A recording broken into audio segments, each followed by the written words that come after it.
Introducing you to this painting called Surge, I think it's very important for me to actually walk its length and show you the physicality of these five panels presented here, 2 meters high by I think they're just under a meter wide each.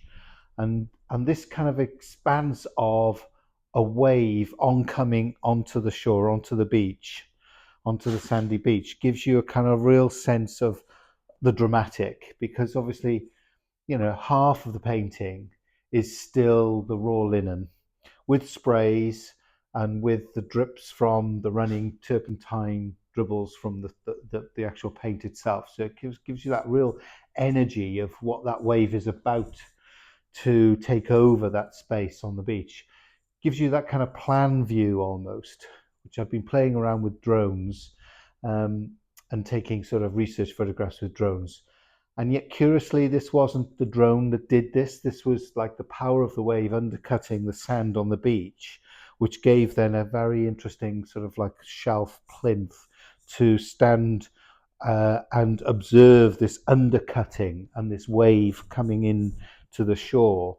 This is a beach just south of Carmel in California last year, and this was a dramatic sort of like kind of play of empty space and what would be occupied space in the kind of moments coming, as the wave has been frozen in time in paint.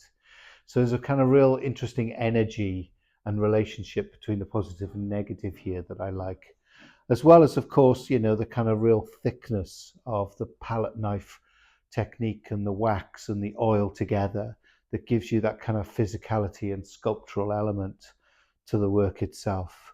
Everything from the very small dapples of light catching the water, sort of like kind of reflections and refractions of water and foam that's hit the beach, to these sort of like kind of suggested oncoming waves. So it's like a abstract figurative relationship. When you're close up, they're but marks and textures and color. But as you step back, that kind of clicks in to recognizing what it is. So it's all about mark making as well, finding lots of different types of palette knife marks that sort of give you that kind of visceral sense of the oncoming surge.